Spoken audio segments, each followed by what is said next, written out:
So our facilitator for today, her name is Busola Wale Shinyonbola. She's a lead facilitator for the Knowledge Hub Consulting. Busola Wale Shinyonbola is a seasoned management consultant with over 18 years of experience in strategy, operations, risk management, and corporate training. A certified management consultant and fellow of the Institute of Management Consultants Nigeria.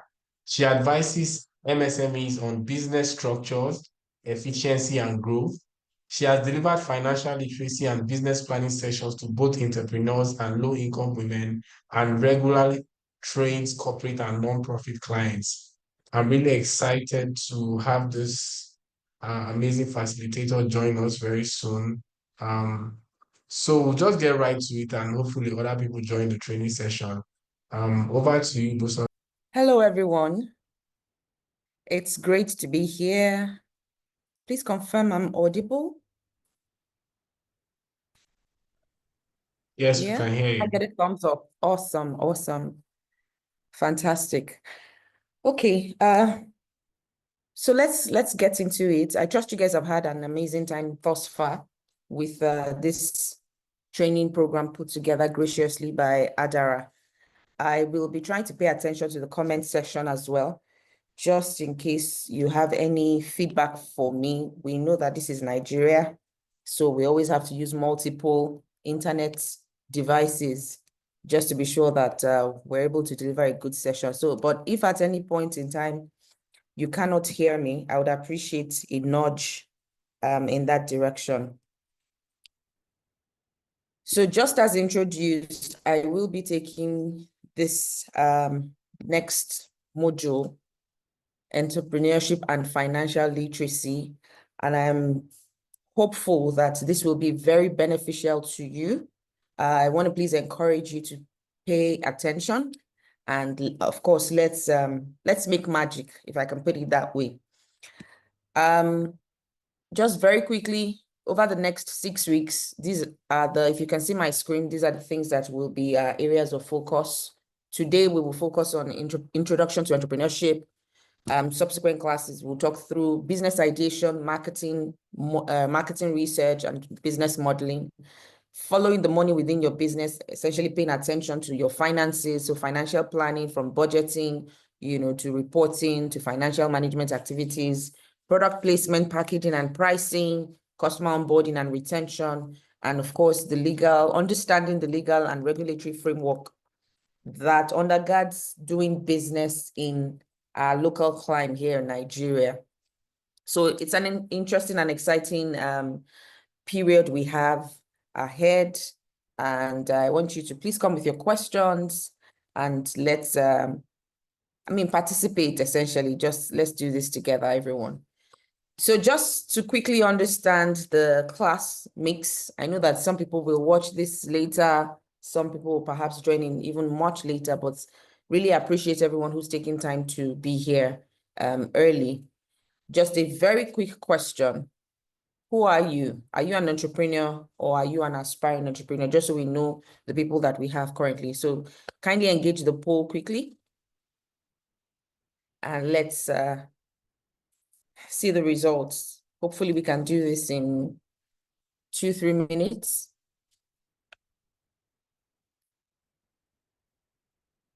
Who are you? Are you a current business owner? Have you done business in any shape and form? Or are you looking to put in your hands in there? So let's know who you are.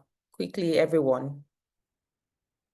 It's a super, super, super easy poll. Nothing too tedious. The tedious things are ahead, and that's not to scare anyone. Let's do this together, everyone. Godwin, do we have enough? Okay, awesome. So 63% are currently entrepreneurs, fantastic, and then 38% are not. Out of the 8 people we have, beautiful. Thank you for engaging. Okay, so moving on. Introduction to entrepreneurship. I'm going to start off with this. And just to mention, my teaching style is very interactive, right? I tell a lot of stories because I believe practical experience sharing sessions help aid understanding, right?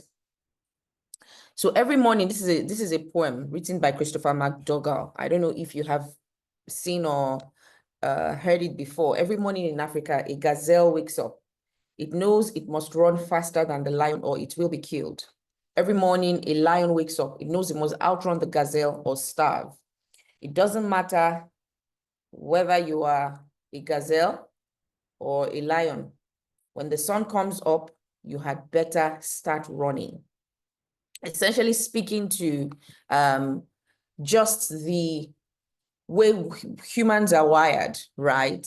And the laws of demand and supply at work, the market forces of demand and supply at work in our world, and even just the kinds of demand life places on you in general. And I just thought it was appropriate, starting out this entrepreneurship program, to introduce this to us. You can see the image of the gazelle, and that is not quite a lion, right? But let's just go with the flow, yeah? And assume that's a lion chasing that gazelle on the power bike. You can see. Now, I use this picture because the gazelle starts out his day understanding that I need to ensure self-preservation. So every day the gazelle wakes up, it is activating self-preservation mode in whatever it does. Every time the lion wakes up, it is activating killer mode because it must feed, right? Now, look at what the gazelle has, or where the gazelle is placed in this imagery here. You can see he's on a power bike. So essentially speaking, challenges that exists, right? There's always opportunity for innovation. And we will talk about that in a bit more detail. Let's play a quick game, everyone. I don't know if we have more people on the call, but the person who gets all of the answers correct, I need you to guess who these individuals are. These are world-renowned entrepreneurs, right? I want you to guess and just put the name. So you put the name in front of the number 1, number 2, number 3, number 4, all the way to number 8. And the person who gets all my answers correctly, I will give a gift. So let's do this very quickly. Please engage the chat room and drop your answers there. Number 1, 2, 3, 4, 5, 6, 7, 8. Oh, so you have to put the answers together. That's the only way I'm able to, to see this. Thank you, Babatola, for taking a stab at it, at least. But number 1, number 2, number 3, you put it all together and it's just one post. Your response should come in one post. Abdulafiz. Okay. Okay. Number 1 is correct. Okay. So, well, does anybody else want to try before I start to unveil the answers? Anybody else wants to give it a shot? I'm going to count down. 5, 4, 3, 2, 1. Okay, we're done. Abdulaziz, thank you so much for attempting to do this. F Young, interesting. F Young says, this guy don't finish the work. Okay, thank you. And I see your answer, BT. BT, you didn't even make an attempt at all. All right, so Abdulafiz, awesome job. Unfortunately, you missed one of the answers. You missed one of the answers. And I said the person who's going to get my gift has to get everything. Ibuka Oshika is correct. Aliko Dangote, yes. Mohammed Yunus, yes. The one you missed is the ancient man there, the ancient of days. That's the one you missed, right? Because I'm sure they all kind of look alike. Those men from the 19th century. So that is Cornelius Vanderbilt, right? And I will get into him in the course of the training. Michael, so it's not Michael Faraday. Oprah Winfrey, correct. Jack Ma, Mark Zuckerberg, and of course, Jack Welch. Well done, Abdulafiz. So who's an entrepreneur? Just again, with the understanding of these people that you have seen, and I love the fact that we have practicing entrepreneurs on the call. So which means that you guys can contribute to these conversations. As I talk through some of the challenges of doing business in the course of, other sessions, you would be able to relate. There's some things you'll be able to relate with very clearly. An entrepreneur searches for change, responds to it, and exploits opportunities. Just very simple definition. Someone who's looking for change, looking for opportunities to be able to effect change in their environment, in their community, wherever it is they find themselves. Someone who's looking, what is amiss and how can I fix it? Someone who's responding to it, and someone who's taking advantage of the opportunities that such change perhaps is bringing on, or such gaps are bringing. In fact, I typically say that entrepreneurs respond to either pressure or pain, right? So pressure or pain in one bucket, and then passion. So it's either something you're passionate about that you eventually build something out of, or something that gives you pain or causes you pressure. It's something, or causes people pain, right? It's something that you are then responding to. Now, one of the tools that entrepreneurs deploy is innovation. Like we saw in that imagery with the gazelle. Innovation is a specific tool of an entrepreneur, and an effective entrepreneur always converts it into a resource, right? Converts a source into a resource. This was by Peter Drucker, the famous management consultant and strategist. What are the key qualities and mindset of entrepreneurs that we should pay attention to? Because this is the first class, so it's basically introduction, right? And I will be just telling you some of the things you know already, but perhaps in a fresher way, giving you a fresher outlook. And for those who haven't done business before, I will be introducing you, just exposing you to the potentials that exist with being an entrepreneur, some of the challenges, but the things that you need to be mindful of should you be willing to, put your hand into this pie pot, if I can put it that way. I should also mention here at this point that across the world, right, economies are driven by entrepreneurs. They are built, nations are built by entrepreneurs. I don't know who has ever watched, if there's anyone on the call here who has seen the movie, The Men Who Built America. If you haven't, I want to please encourage you to go, and I suspect it may be on YouTube, I'm not sure. But please go and Google it, look for it, and see where you can download it. Sit with it, especially if you're considering going into business, or even if you're currently doing business, and just watch the stories of some of the, I think about 7 or so of them, 5 to 7 of them, if I recall correctly, and just how they built America by reason of building their businesses, which contributed significantly to the development of the American economy. Okay. So key qualities and mindsets of entrepreneurs. Now, why are we talking about mindset? Why are we talking about character attributes or qualities? Is this more important than skill or capital? Is your expectation coming to this course that I'm coming to first thing tell you about how to raise capital, or how to hone your skills, your technical skills and competencies that you can deploy into business? The beautiful thing is, you guys already have been taking through certain technical skills. I'm aware that you've done things like photography, social media marketing or digital marketing and all that. You've been exposed to digital skills that can enhance your business. And for some others who are looking to even start in business, you've been exposed to opportunities that exist within the digital skills space, right? But my responsibility starting out is to help you understand that what can help you thrive in business, the mindsets, the character attributes that you should have, the personality type perhaps that you should even, who you need to now become as a business owner. These are the things that I want to expose to you to in this introductory class. Mindset is important because it shapes how you approach challenges, setbacks, and opportunities. And Sarah Blakely, the founder of Spank, says, failure is not the outcome. Failure is not trying. It is not the outcome. We oftentimes believe that it is, but she says it's the failure is not trying. It is not the outcome of the result of an effort, right? So it's not that a business failed and because of that the person failed. It is not trying at all that is deemed failure, because guess what? You have known one way to not run business. or you have been exposed to challenges. If you ever run business and it has failed, I've tried my hands on a few, and it didn't quite end well. You know, there's a time I went into core retail, trying to sell clothes and fashion accessories.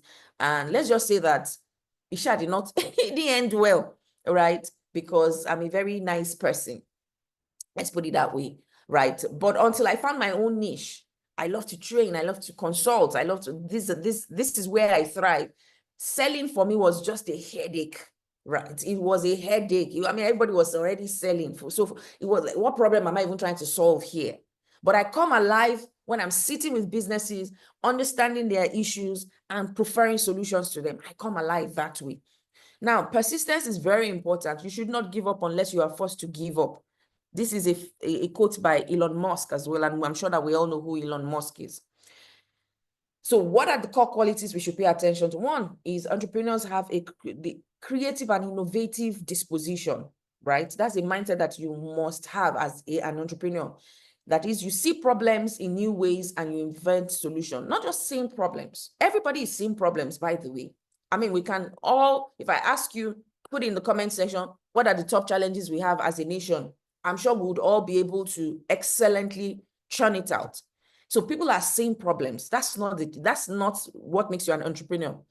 What makes you different is that you are seeing problems and you are gaining a different perspective on how those issues can be resolved. You are seeing opportunities in those challenges. You are seeing what is possible, even and despite those challenges. Now, the question an entrepreneur with a creative and innovative disposition would constantly ask is, what if we try to do this differently? What will the outcomes be, right? Now, resilience and persistence, also another disposition, is the ability to be able to bounce back from setbacks and to keep pushing forward. And the posture is, when I fall, I get back up stronger. Vision and purpose. An entrepreneur has a clear vision of why the business exists beyond profits. I'm building something bigger than myself. One of the things I always encourage entrepreneurs to do, if you are really serious about business, you want to invest time in reading up biographies and autobiographies of other businesses, right? Documentary work of documented work of other businesses, right? Especially legacy institutions. If you are in business and you're thinking long-term, you're thinking being and existing as a going concern, you want to look at how other organizations that have lasted and stood the test of time, how they have been able to do that. Adaptability is also another quality. Changing direction or methods when needed. In fact, I jokingly say, you are not an Iroko tree as an individual, as a human being. Then in your business disposition, you shouldn't, especially when you're still at the level of micro, small, and medium.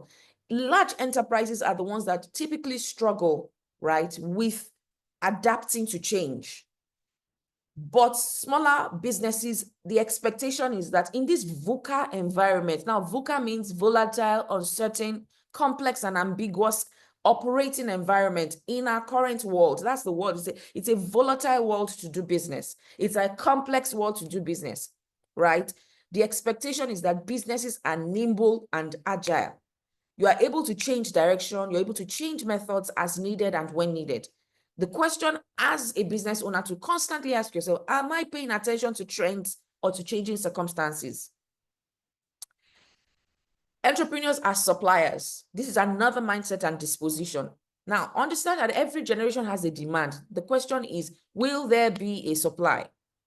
Those who show up to provide a supply to the demands of their generation automatically become the custodians of that identity. And we see some of if you think about specific industries, I'm sure you can name the major players in such industries.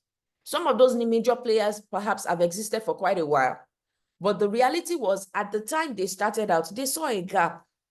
They saw the demand for something, and they plugged in, and they have held. There's some industries we have currently now that operate as monopolies, right? Because everything just seems to be built around such businesses.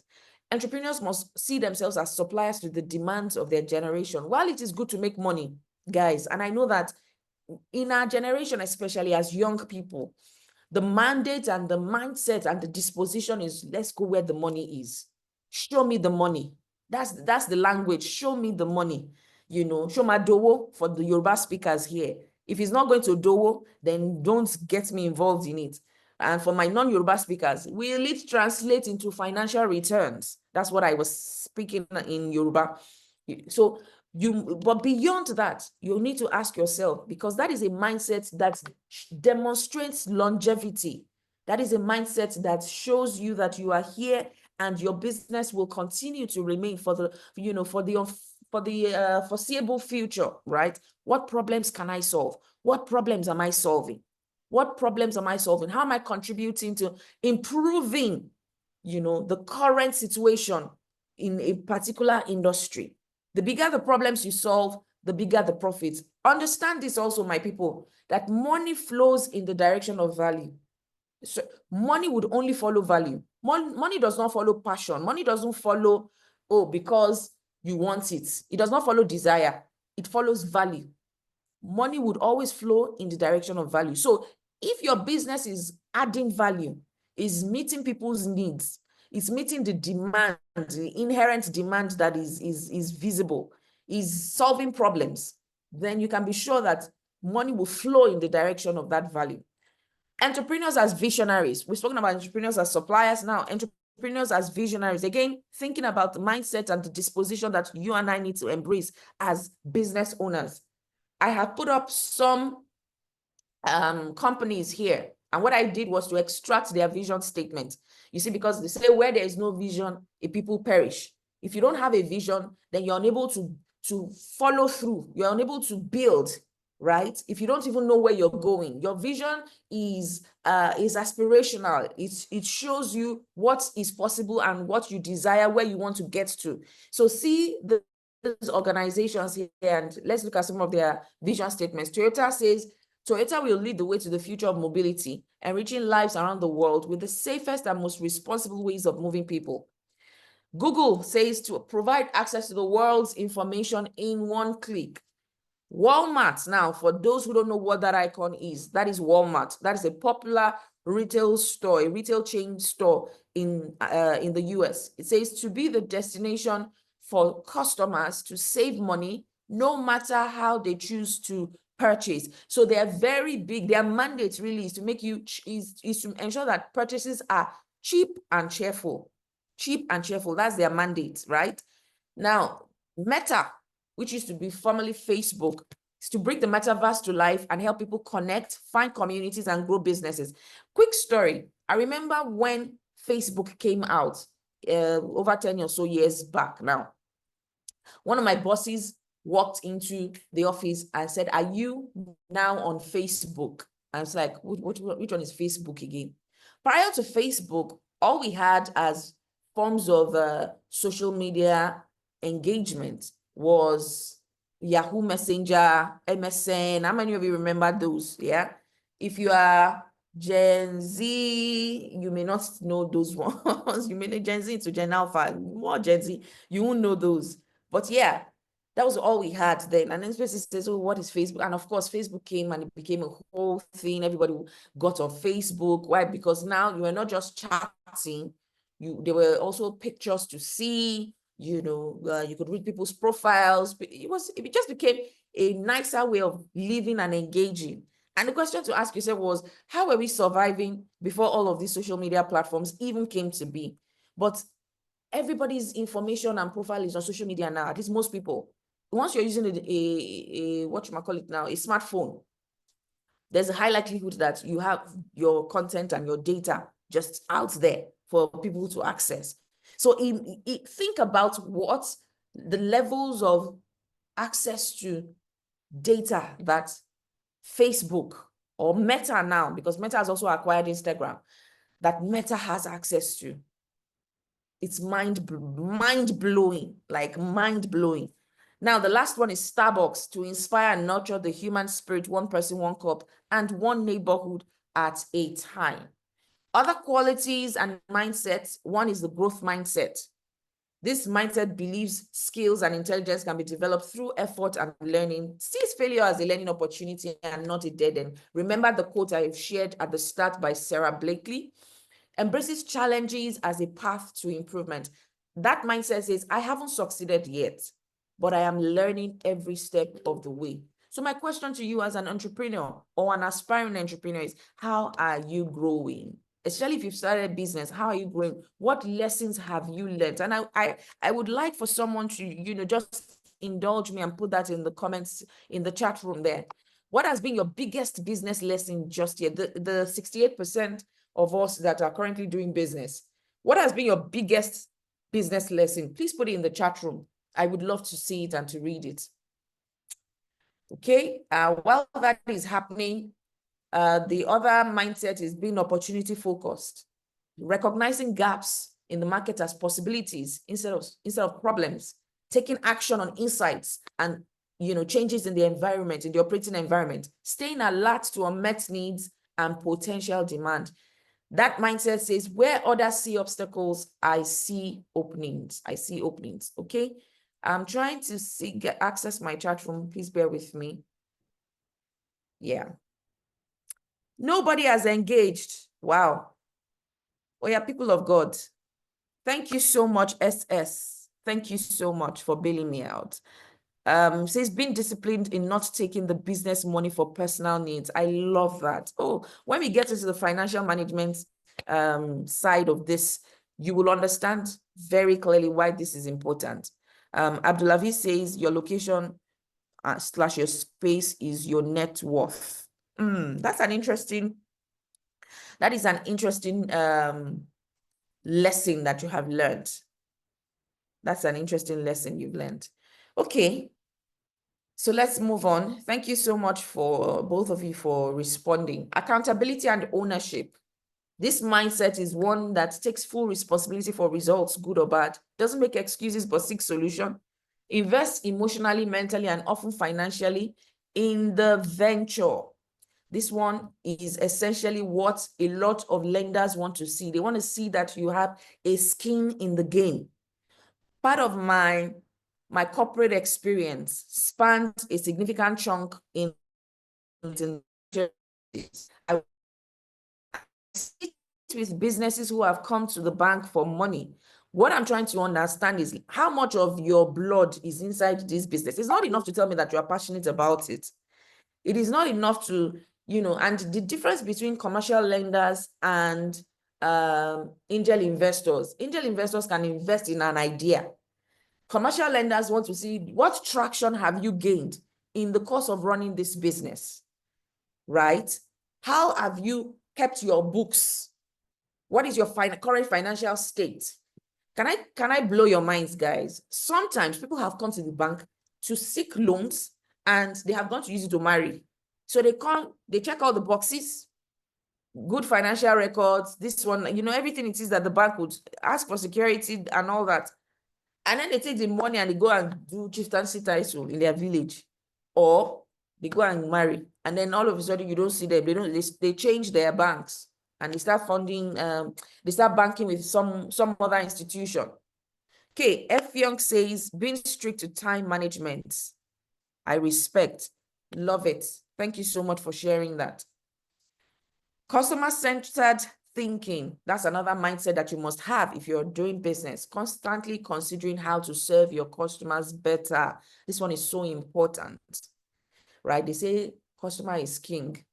I know there's been different schools of thought that fault that, but the reality is anybody who is paying your bills is king. If it is your parents that is paying your bills, you can't do anyhow, right?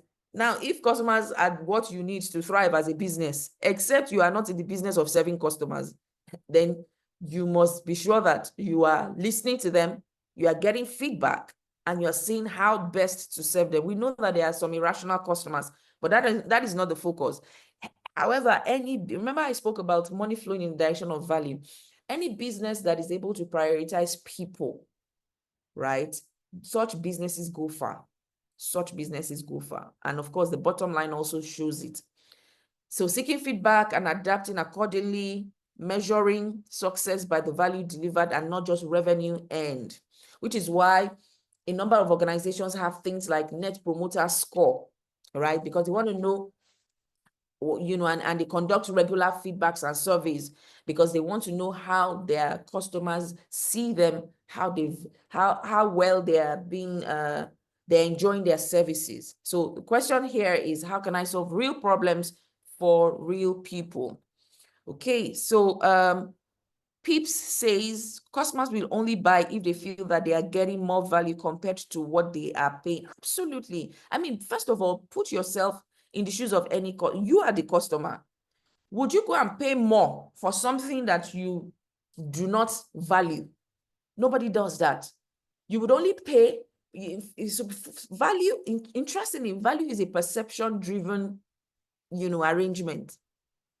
Somebody can look at an iPhone 16 Pro Max and say it's ridiculous that people are paying so much for it. Someone else knows what they can do with it, especially maybe people who are like, say, content creators and things, and they know that this thing has a lot of potential. I'm not talking about those who are doing it for just lifestyle. Everybody's using it, so let me use it. That's one category. But somebody who knows that I can, utilize this device and get a lot out of it, whether it's picture quality, whether it's the ease of, creating content, etc., that would automatically serve me. Sure, you will be willing to put in that amount of investment. So yeah, nobody goes to where they're not going to get value. And guess what? Sometimes value in terms of what is being purchased, whether a good or a service, that can be there. But if the engagement is also not, because understand that there's hardly ever any business now that you won't have competition. I mean, if somebody knows a particular business where there isn't competition, please put it in the comment section. Even churches, there is competition everywhere.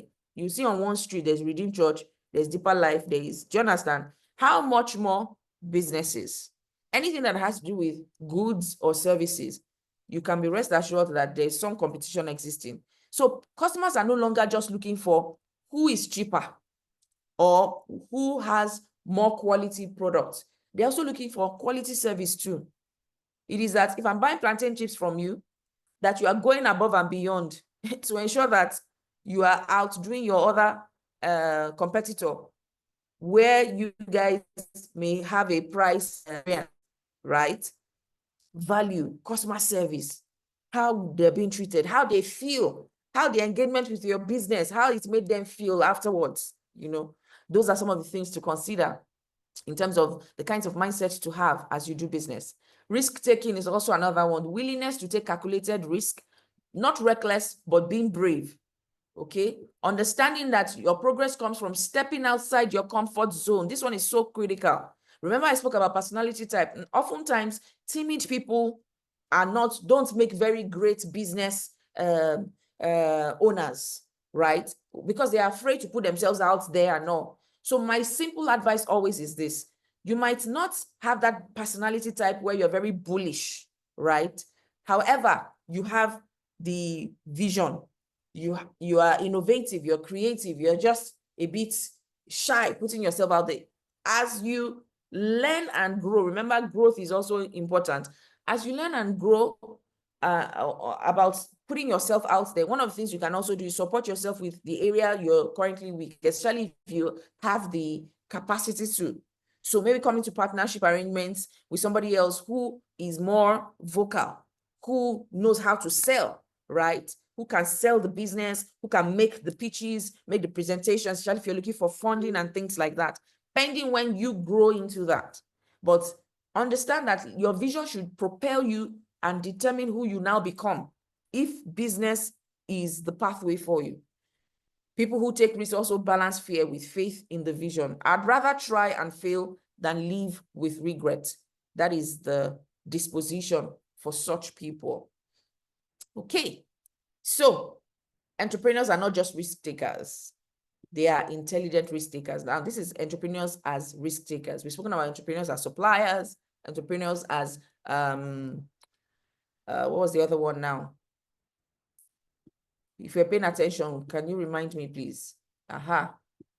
Visionaries. Thank you. entrepreneurs as visionaries, and now we're talking about entrepreneurs as risk takers. And the case study here is Cornelius. Thank you so much. Thank you, Abdulaziz. Cornelius Vanderbilt, which was the only one you missed, actually. Now, one of America's richest men in the second half of the 19th century. He started business when he was 16 years old. So if there's anybody on this call who's perhaps that young, you are in good company, okay? How did he start his business? He borrowed money, he bought a boat and started as a ferryman between Staten Island and New York City. Now, context, he obviously was a boatman, right? Growing up even as a child, he had been there, so it wasn't entirely new to him.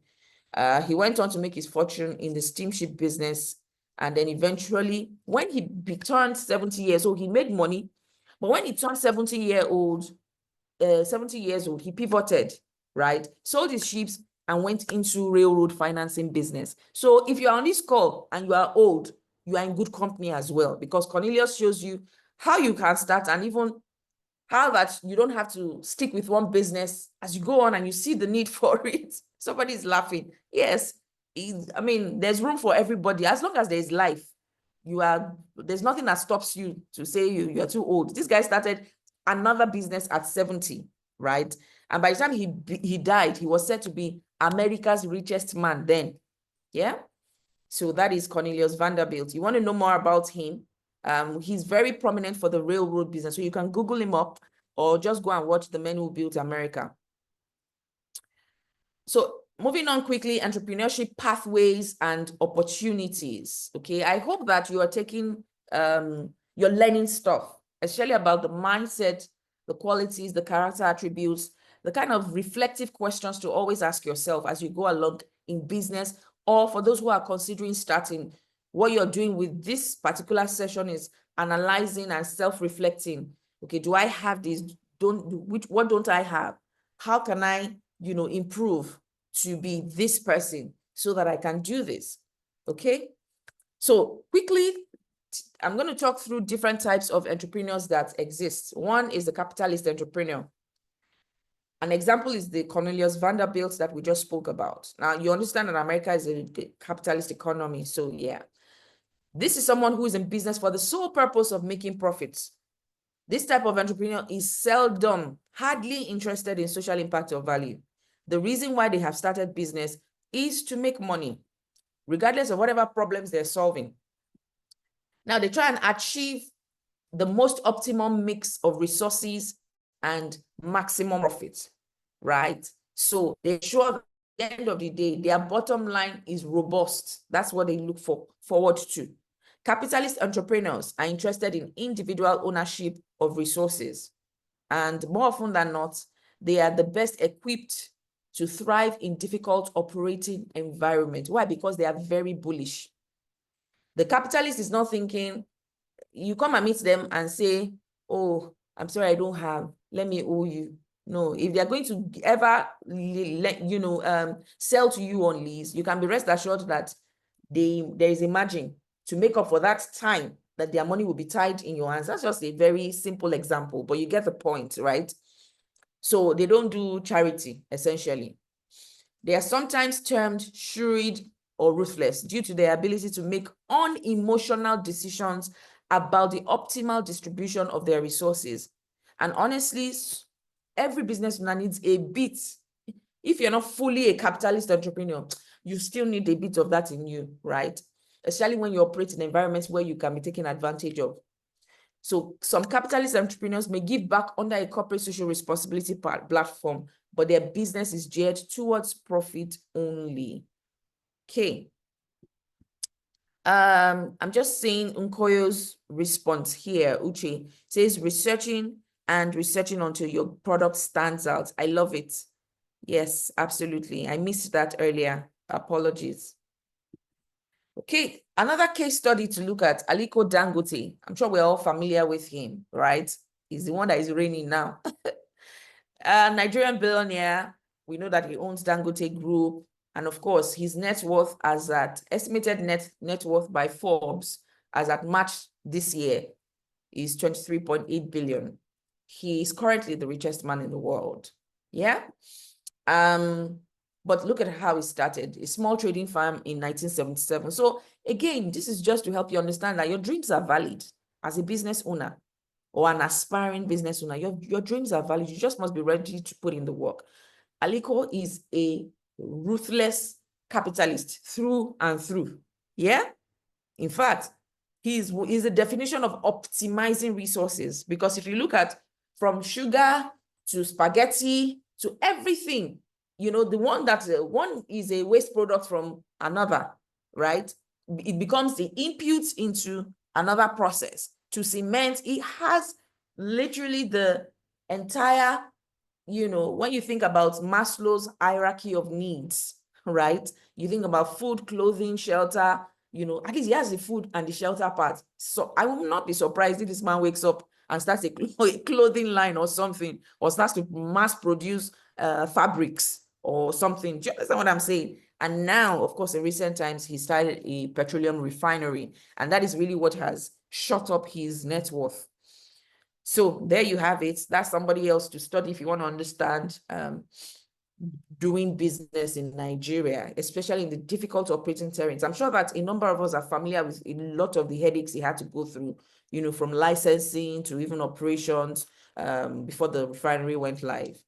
Now, that is the capitalist entrepreneur. The social entrepreneur, according to Wikipedia, is the attempt to draw upon business techniques and private sector approaches to find solutions to social, cultural, or environmental problems.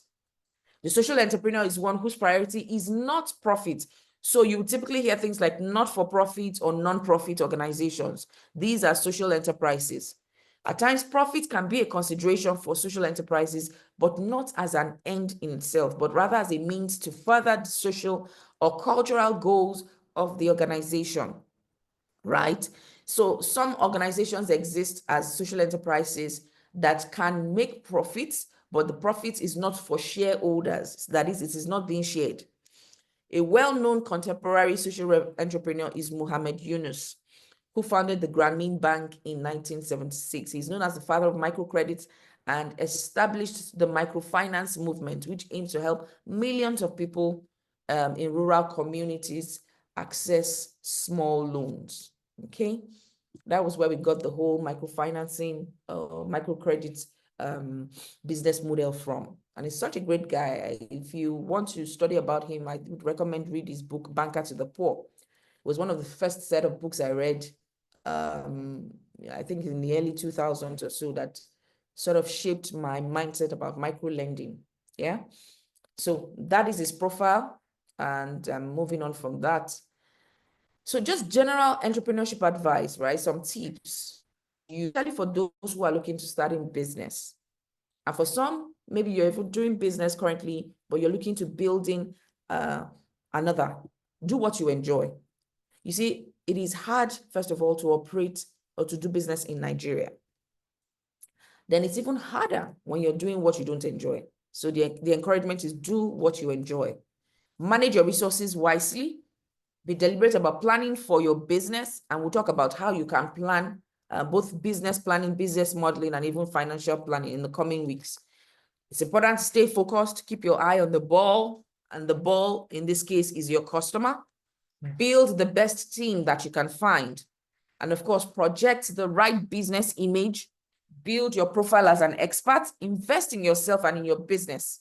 Sell everywhere you go. You have got to be the chief marketer of your business. Nobody should be more passionate about your business than you, right? You need to sell your business. You must embody it. You must use it. Do you understand? So if you're saying to people, for example, if you're making clothes, let people see it off of you first of all, right? That's how you sell. It's not that you tell people you are making clothes and you know, all this buy Naija that we say. And then every time they see you, they don't see anything that you have made on you. There's nothing, no point of reference, right? Then, of course, negotiation is an art. As a business person, you've got to learn how to negotiate. It's currently raining in my... I'm just trying to switch to my AirPods so that I can eliminate the noise. So please confirm you can still hear me. Confirm I'm still audible. Am I still audible, please? Can I get a comment in the chat room? Awesome. Thank you so much, Abdullah, please.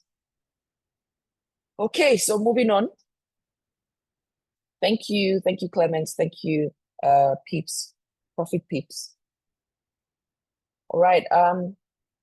Entrepreneurs identify opportunities in their environment, and we've spoken about that in quite a bit. So I'm just going to go through it very quickly. Just again, the principle is understanding that where challenges exist, opportunities exist, right? As people are seeing challenges, entrepreneurs must see opportunities. Where you don't see opportunities, then it means it's not for you, but you can be rest assured somebody else is seeing the opportunities there. Entrepreneurs understand that challenges are simply gaps that need to be filled, right? And innovation helps with that filling. Entrepreneurs are constantly watching their environment and searching out for challenges that their potential customers are facing.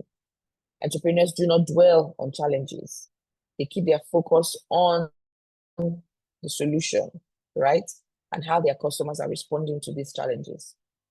Now, one person to consider is Jack Ma. Again, another case study, the Chinese billionaire, which I'm sure that a number of us are familiar with.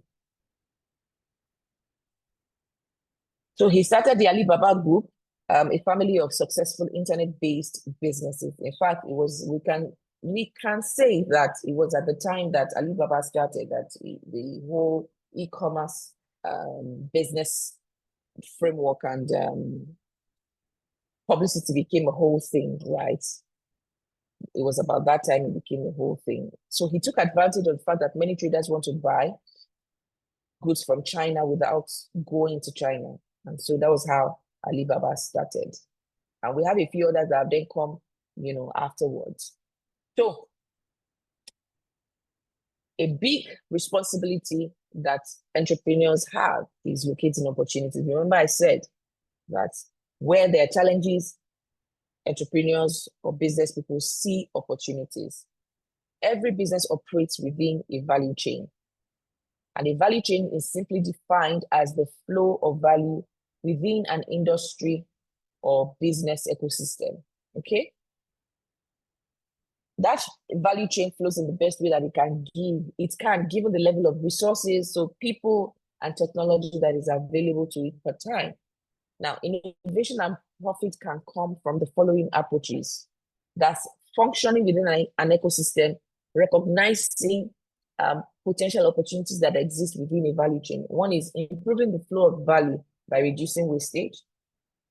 So an example of that would be using the outputs, like I spoke about Dangote, taking the outputs from one process and instead of it becoming waste, converting it as input into another process. Fixing a break in the value chain and covering the gap. Using technology to cause a disruption in the value chain, thereby eliminating strong players. This is how we locate opportunities within the value chain. Now, let's see another case study. And this time around, because I have been speaking for quite a while, I'm going to ask for a volunteer, right? I'm going to ask someone to volunteer to please read to us just the first paragraph on the screen. So do I have any takers? Just use the hand raise button and I'll be happy to call you. Thank you, Abdullah, please. So you take the first paragraph and I see Effiong's hand pop as well. Effiong will take the second paragraph. So please go ahead. Unmute yourself and speak. Okay. Can you hear me? Absolutely. Go ahead. Yeah. Mark Zuckerberg is an American computer programmer, an internet entrepreneur. He's the chairman, chief executive, and co-founder of the social networking website Facebook. Thank you very much. Yes, you can stop there. So I'll ask Effiong to take the next statement. Effiong, are you there? You're muted. Can you hear me? Now I can. Thank you. Please go ahead. Together with his college roommate and fellow Harvard University student, Eduardo Saverin, Andrew McLaren, Dustin Mukovitz, and Chris Hughes. He launched Facebook from Harvard's dormitory rooms. The group then introduced Facebook to other campuses. Facebook expanded rapidly with 1 billion users by 2012. Thank you so much for that. I'm sure we are familiar with the story of Mark, right?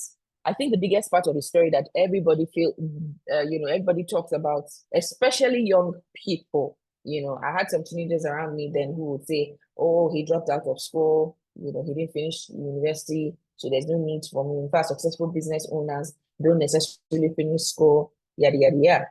But that is not the biggest selling point of the story.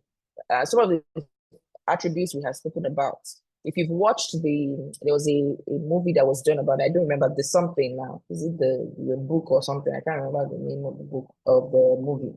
But there was a movie that was done and sort of chronicled their journey, how they built this business. It was not the easiest, but there's a lot of resilience, persistence, and just staying true to the vision. For them to be able to deliver on their mandates. Yeah, this social media, thank you, yes, thank you. Social network, yes, that's it. Thank you so much. The social network, absolutely. All right. Now, understanding entrepreneurship as the glue for the value creation process.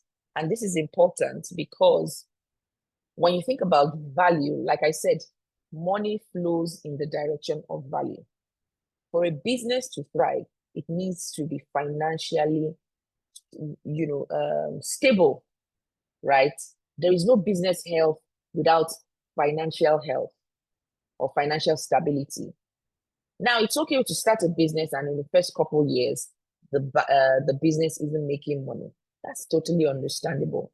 You see, which is why when you do things like business planning and forecasting, a big part of what you do is also financial planning and forecasting.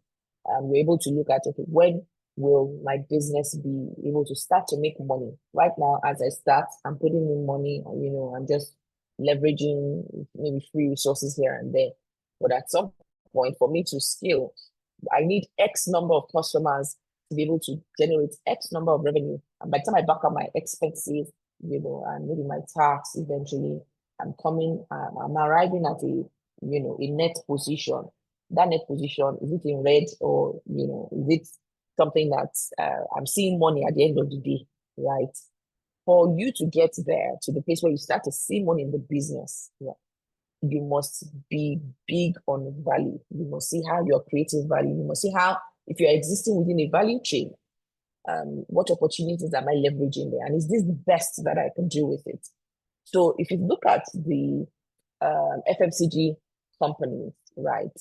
If we take one of their products, for example, so you maybe take the beverage, the cocoa drink, right? If you look at that, to get that final output of that cocoa drink, there has to be the cocoa, obviously.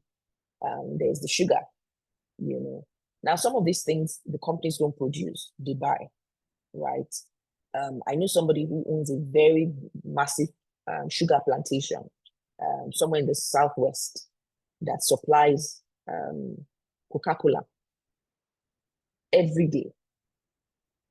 Trucks of sugar that is purchased from that plantation, right? Because it is a major input into their own process. So back to the cocoa story or the cocoa drink, the hot chocolate drink. So you think about the cocoa, obviously for them to get to that final product, there has to be cocoa supplied. Now, there is a cocoa processor, but before the cocoa is even processed, there is the cocoa farmer, right? Somebody has to plant the cocoa.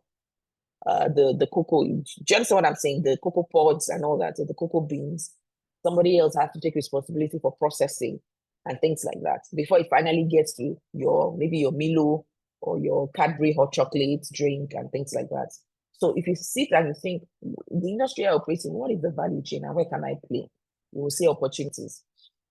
Now, an entrepreneur is a person who combines the other factors of production. This is a traditional definition, by the way, that recognizes that factors of production include land, labor, and capital. In our current world, the factors of production have extended slightly beyond that, right? Because with just labor and capital, maybe not necessarily. So land here is used loosely to represent assets, right?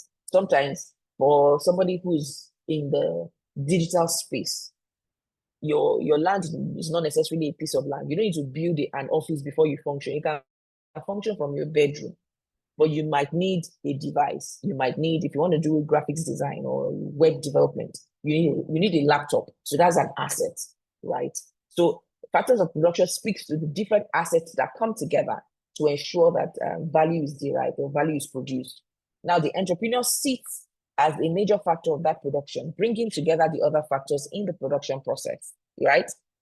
So it can be argued that if there were no entrepreneurs, there would be no production. And an entrepreneur is someone who innovates within an organization. New products are being launched all the time, but evidence suggests that only a few will be successful. In the course of my engagement, I know a number of accelerators or incubators, business incubators, and angel investors, venture capitals that would fund several ideas. And at the end of the day, maybe if they can invest in 100 ideas, only 10 might see the light of day eventually. Or out of that 10, maybe only one, successfully scales and perhaps attains unicorn status, right? So ideation is not just it. There are several factors that kill business. In fact, I think the recent ease of doing business index, Nigeria currently ranks maybe 131st position, 131st position out of 190. And guess what? That's an improvement, because our previous position a few years back used to be like 148 or 150. So right now we're currently ranking, means that it's getting a bit easier to do business in Nigeria. And I'm sure some of you will still say it's a lie, which is why we're still at a number 131 out of 190. But I'm saying to you that it is even better than where we're coming from, where we used to be 148. So moving on quickly, there are other entrepreneurs that also exist, or a type of entrepreneurship that exists. We call these people entrepreneurs. It's not a very widely used term, right? And the reason why I'm bringing it in here, you would understand very shortly. So entrepreneurs are not just adventurers who are constantly taking risks. In order to thrive sustainably, entrepreneurs must also become manager or find good managers. This is the reason why I'm bringing this in here, who will ensure that the value created does not easily become eroded. Sometimes an entrepreneur may not be the starter. And these are the people we call entrepreneurs. Sometimes they may not be the vision owners, right? But they come and they take on the vision like it is theirs, right? An entrepreneur only needs to find his place in innovatively improving the value proposition, the business system, and taking it to the next level. This means that such a person can also work within organizations owned by others. The key is to ensure that such persons find expression for their talents and their passion. Yeah. And an example is Jack Welch. If you know Jack Welch, you will know. In fact, you know that thing they say about Funke Akindele? Something, I can't remember now. Jennifer Korn and something. Yeah. Jack Welch and General Electric. For the longest time, a lot of people did not even know that he was not the owner of General Electric. And I suspect that maybe there are some people on this call who do not know that Jack Welch was not a founder, he's not a co-founder of General Electric.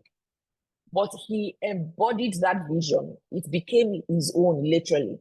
And he scaled that organization, took it to its highest levels, right, ever experienced, In the course of his tenure from 1981 to 2001, I had the privilege of listening to him speak at a conference in the US, Global Leadership Summit, right? A conference of leaders. And he's such a brilliant man. I want to encourage you to go and read his book as well. Again, if you're interested in business, you need to read about people who are doing business, yeah? During his tenure at GE, the company's value rose by 4,000%. And when you listen to him, you would understand the General Electric way, very bullish way of growing, but it produced results. Yeah. His net worth was estimated at $720 million as far back as 2006. And of course, his payout, his severance payout, by the time he was leaving the company, was the largest in history at that time. Okay. We're gradually winding down. So if you have any questions, you can start to put them in the chat room so that once I'm done, I can look at those.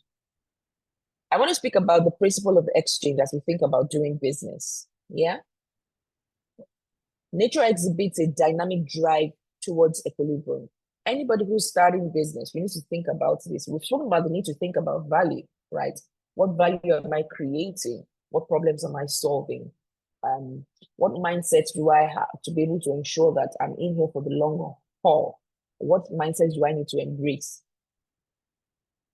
If you enter a warm room in winter, when you let some of the cold air in, the air does not stay cold when it stays in with you in that room, right? It starts to regularize itself to the temperature in that room. Yeah?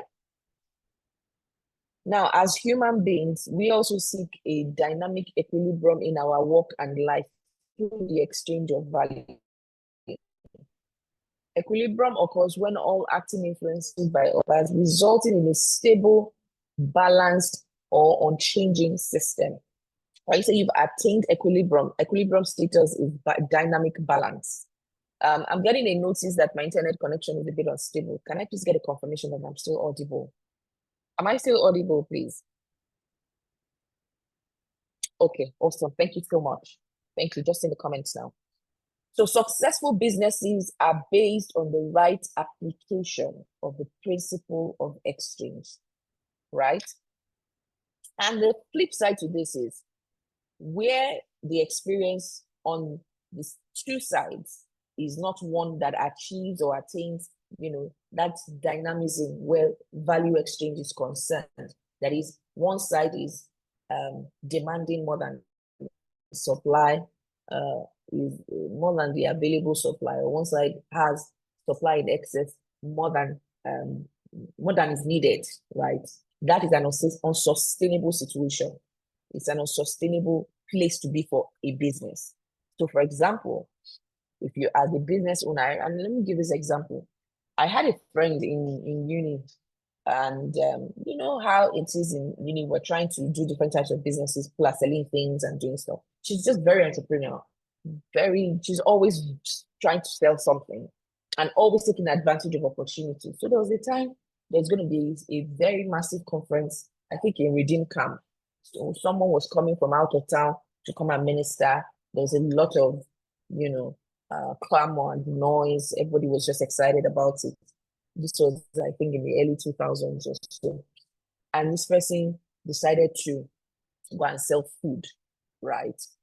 And she applied, got the opportunity to sell. We're very excited for her. And now she didn't have funding for it. And so she comes to me. I had some money, gave it to her, right? And then she goes and she gets herself together, gets, the local women that cook, the local cooks. She had a whole plan fully sorted out. She had planned the number of plates, that she was going to sell per day and all that. She has stocked up on raw materials, the rice, gone to bulk buy pepper, beef, everything she needed. And then she goes on this trip, gets to the place, and of course, her cooks do the cooking, and it's time to sell. Now, something she did not do or plan for, no market research, because apparently there was a ton of people that also came to sell the same thing that she was going to sell, right? In fact, it was when she got there, she realized that she could have sold something different because everybody was selling pretty much the same thing.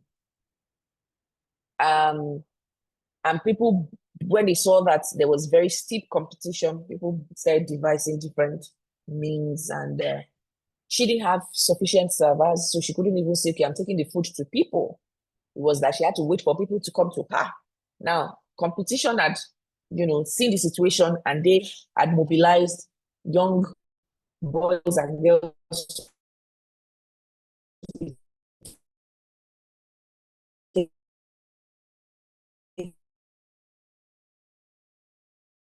the food to people in the camp couldn't sell. And so she came back from that business experience very depressed, almost unwilling to try again, because she had borrowed money to do the business. So sometimes there might be excessive supply beyond the demand that is required, yes, especially when you don't do your market research, you don't do your survey, you don't interact with your customer to even know what they need and how you can meet that need, right? Okay, so the last thing I'll talk about so that I can take questions, yeah, is just we've spoken about some of the attributes and mindsets that you should have, yeah. Just to mention 3 international people, let me talk about one person, Blake Mycoskie. You can note him down. He's the founder of Tom's Shoes. I also had an opportunity to listen to him several years back on the Global Leadership Summit platform. Now, I'm familiar with their brand, Tom's Shoes. It's a very nice brand of shoes, but I didn't know that it was a social enterprise, right? And what they do is they are structured to make money.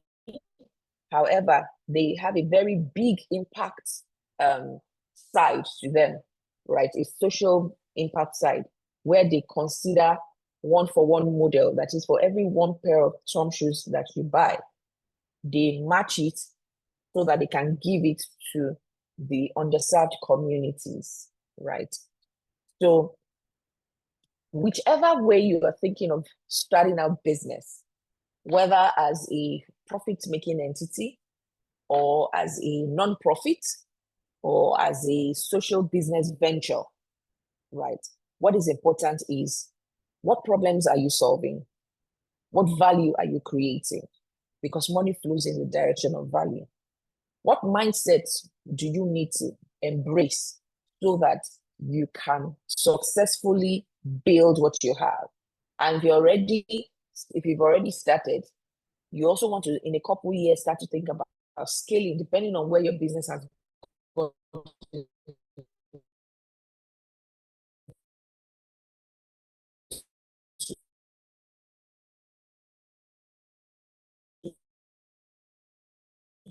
Right. If you're looking to put stage at idea stage, some people would fund only after they have seen traction and they have seen you demonstrate the ability for your business to be able to scale, that is to reach a larger audience. So whichever side of the divide that you are, you want to make sure that you start to embrace sustainable practices now that would help you be at your business for the foreseeable future, for the long haul. Okay.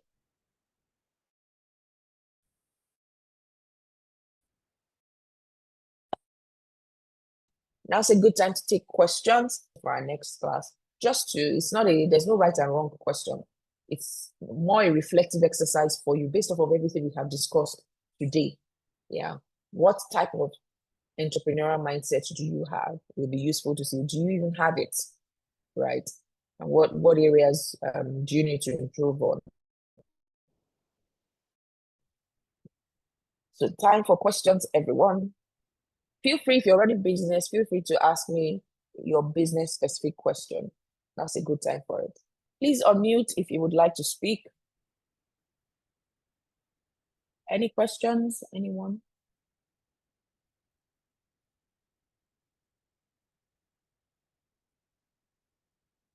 Okay, I should repeat the Blake guy's name. All right, I'm just going to type it in. Yeah, it's Blake Mycoskie. Let me type it in the one. Blake Mycoskie. Tom shoes.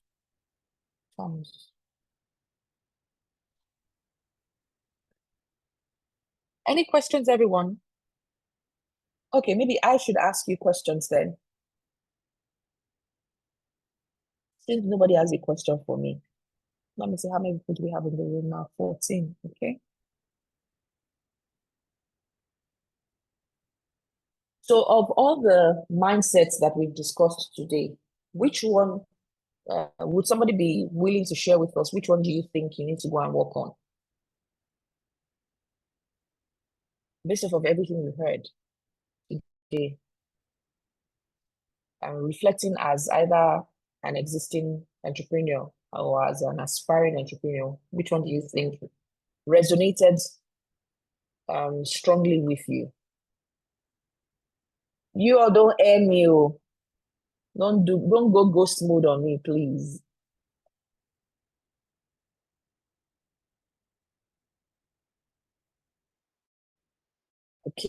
Okay, SSA's capital mindset. That's being a capitalist entrepreneur. Can you help us understand why? Why did that resonate with you? And are you able to speak? It'll be great to hear you speak.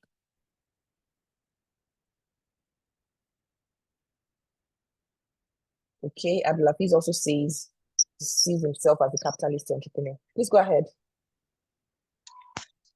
Hello, good evening, ma'am. Hi, good evening. Go ahead, please. Okay, I said so because I I know I need to work more on that because I've been a bit careless with my business, like maybe using some of the profits for like my personal needs. That's why I said I need to be more disciplined. So I need to work on this capital mindset, on making sure that I do the right things to make sure my business is profitable and stays more profitable. Yeah, that's why. Okay. Thank you so much for sharing that. Abdulafiz, you want to go ahead as well?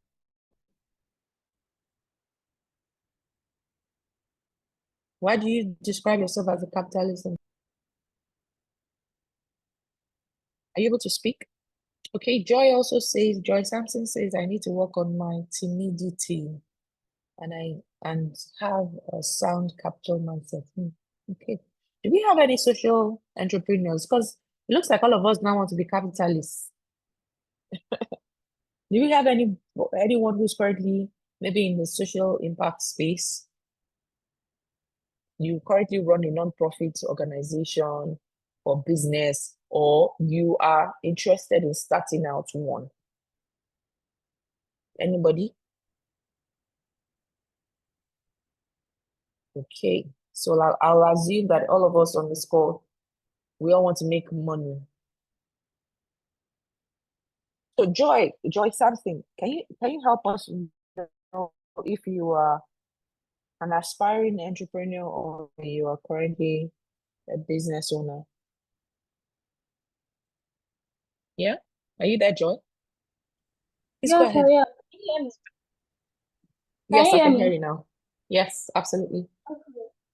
I am an aspiring entrepreneur. So Okay. yes, Do you have a business idea already? yes, Or you're I still do. trying to? You do. Okay. No, Which I do.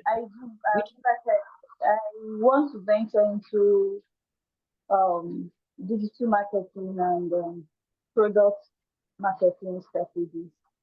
I want to help startups and brands designing their website and come up with their go-to-market strategies and run ads just to boost business growth and help startups and brands excel in the online space.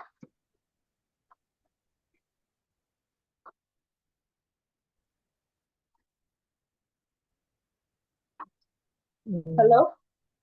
Okay. Sounds interesting. So you say you need. I can hear you, Joy. Can you hear me? Yes, I can. Hi, Joy. Can you still hear me? Okay. Looks like there's Yes, a time lag. Okay. I can All hear right. you. Okay, great. I was going to ask you a question, but I've just noticed that is fast spent. I'll take the last comment and then coordinator. As we can then bless our community and the world like Elon Musk, Bill Gates, Dangote, Tony Elumelu. I love it. So we make money first and then we can think about the world and how to give away the wealth like Bill Gates. Yeah. All right. Thank you everyone for your time. It's been lovely having this session with you. Godwin, over to you, please. Hi, everyone. Thank you so much, Busola, for that engaging session. Please, can we all drop a comment in the chat box? Let's just applaud her for an amazing session. Let's react. Let's thank her for that session. Meanwhile, we took note of those that were really engaging and really appreciate you guys. Our community managers will reach out to you in the WhatsApp platform. We have some, little gift for you guys. Also, please do not forget that this session is a 6-week class. So we're going to reconvene on Saturday next week, same time. And if there's any other information, we put in the WhatsApp platform so that you guys can, follow through. If you have any questions you want to ask, would add a facilitator in the WhatsApp platform so that you can, draw attention and ask questions. And if there are any assignments, that will also be communicated on the WhatsApp platform. Please do follow Adara Foundation on all social media networks, Instagram, TikTok, X, Facebook, so that you can get first-hand information of any programs that we are running or about to start. Thank you so much, guys, for joining. See you same time next weekend. Good night.